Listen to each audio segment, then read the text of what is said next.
Hello guys. तो इस video में हम लोग बात करने वाले हैं काउंसलिंग के टाइम पे कौन कौन से डॉक्यूमेंट्स आपको रिक्वायर होंगे, कहाँ कहाँ से वो आप उनको ले सकते हैं अगर आपके पास नहीं है तो, और कौन कौन से ऐसे डॉक्यूमेंट्स हैं जो एकदम कंपलसरी हैं, आपको चाहिए ही चाहिए, और कौन से ऐसे डॉक्यूमेंट्स हैं जो ऑप्शनल हैं, अगर आपके पास ना भी हों तो भी चल जाएंगे। तो आइए वीडियो को स्टार्ट करते हैं। तो इसमें जो सबसे पहली चीज़ है वो है 10th और 12th की मार्कशीट्स और सर्टिफिकेट्स। अब इसमें एक चीज़ होती है कि कई लोगों के पास 10th की सर्टिफिकेट नहीं होती, मार्कशीट तो होती है, और कई लोगों के पास 12th की भी नहीं होती है सर्टिफिकेट। तो ऐसी कोई दिक्कत नहीं आएगी आगे, अगर आपके पास नहीं भी है तो भी चल जाएगा अगर आपके बोर्ड ने वो प्रोवाइड नहीं किया है तो। इसके बाद आता है जेई मेन का स्कोर कार्ड, जो कि बहुत ज़रूरी है। ऑब्वियसली आप उस एग्ज़ाम से अप्लाई कर रहे हैं तो जेई मेन का स्कोर कार्ड तो लगेगा ही। उसके बाद आता है टीसी और माइग्रेशन। अब कुछ कॉलेजेस में टीसी माइग्रेशन दोनों मांग लिए जाते हैं, लेकिन मोस्टली कॉलेजेस में टीसी या माइग्रेशन में से कोई एक ही चीज़ मांगी जाती है। तो इनमें से अगर आपके पास कोई एक भी है तब भी चल जाएगा, कोई दिक्कत नहीं आएगी। उसके बाद आता है कैरेक्टर सर्टिफिकेट। अगर आपके पास नहीं है तो आप बनवा सकते हैं अभी अपने स्कूल के प्रिंसिपल ऑफिस जाकर, या फिर और भी स्कूल में जितने भी ऑफिस होते हैं वहाँ पर किसी से भी आप जाके जो आपका स्कूल का फॉर्मेट है आप उस फॉर्मेट में भी बनवा सकते हैं। अगला जो डॉक्यूमेंट है वो है डोमिसाइल।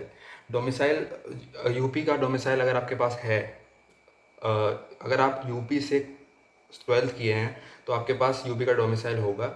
और अगर आप बाई चांस नहीं भी किए हैं तो आपके पेरेंट्स, आपके मदर या फादर में से किसी एक का डोमिसाइल सर्टिफिकेट भी एप्लीकेबल होगा। तो इसमें कोई टेंशन लेने वाली बात नहीं है। नेक्स्ट है आपका मेडिकल सर्टिफिकेट। ये किसी के पास नहीं होता है मोस्टली, तो आप इसको बनवाने के लिए जो फॉर्मेट दिया होगा यूपीटीएससी की वेबसाइट पे, वहाँ से आप उसको प्रिंट करवा कर और अपने पास, अपने घर के पास जो भी डिस्ट्रिक्ट हॉस्पिटल है पास में वहाँ से जाके आप उसको बनवा सकते हैं। प्राइवेट हॉस्पिटल का नहीं चलेगा।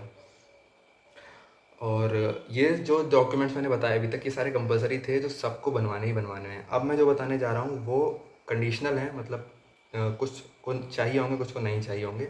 उसमें सबसे पहला है कैटेगरी सर्टिफिकेट। अगर आप जनरल कैटेगरी के हैं तो आपको ये सर्टिफिकेट नहीं चाहिए। बाकी अगर आप किसी और कैटेगरी के हैं जैसे ओबीसी, एससी, एसटी और भी जो जो भी कैटेगरीज हैं तो उसका सर्टिफिकेट आपको चाहिए होगा। इसके अलावा आता है सब कैटेगरी सर्टिफिकेट। सब कैटेगरीज आ जाती हैं जैसे कि आर्म फोर्सेस में अगर आपके पेरेंट्स हैं, या फिर कोई फ्रीडम फाइटर रहा है आपकी फैमिली में। इसके अलावा कुछ हैंडीकैप्ड लोग जो होते हैं उनके लिए सब कैटेगरी सर्टिफिकेट चाहिए होता है। तो ये है, तो इनका अलग से कोटा होता है, सीट्स होती हैं तो उसका आपको बेनिफिट मिलता है, ये भी आप बनवा लें। इसके बाद आता है गैप ईयर सर्टिफिकेट। अगर आपका 12th के बाद प्रिपरेशन के लिए या किसी भी कारण से आपने गैप लिया है तो उसके लिए सर्टिफिकेट चाहिए होता है, वो भी आपको जाके बनवाना पड़ेगा। उसके बाद आता है रूरल विलेज सर्टिफिकेट।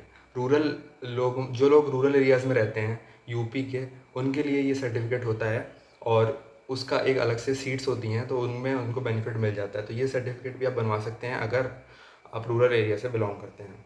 अगला आता है इनकम सर्टिफिकेट। ये सर्टिफिकेट बहुत इंपॉर्टेंट है। ये तब काम आता है जब आपको स्कॉलरशिप की नीड होती है आपके कॉलेज में। जब यूपी गवर्नमेंट स्कॉलरशिप प्रोवाइड करती है तो वहाँ ये एप्लीकेबल होता है। तो फिक्स पॉइंट से अगर आपकी पेरेंट्स की और आपकी फैमिली की इनकम कम है, जो कि प्रॉपर डॉक्यूमेंट्स होते हैं यूपी गवर्नमेंट की वेबसाइट पे, तो वहाँ जाके आप देख सकते हैं। अगर आपकी इनकम, आपकी फैमिली इनकम उससे कम है तो आप ये सर्टिफिकेट ज़रूर बनवा लें। इससे आपको स्कॉलरशिप मिल जाएगी और आपको आगे बहुत हेल्प होगी फ़ीस सबमिट करने में। तो ये थे मेजर डॉक्यूमेंट्स जो आपको चाहिए होंगे। इनमें कुछ थे कंपलसरी और कुछ थे कंडीशनल, जो कि सबको नहीं चाहिए। और एक और डाउट सबका बहुत आ रहा था, बहुत लोग का जो कमेंट में पूछ रहे थे कि क्या ज़रूरी है कि जो फॉर्मेट वेबसाइट पे दिया हुआ है उसी फॉर्मेट में सारे डॉक्यूमेंट्स होने चाहिए।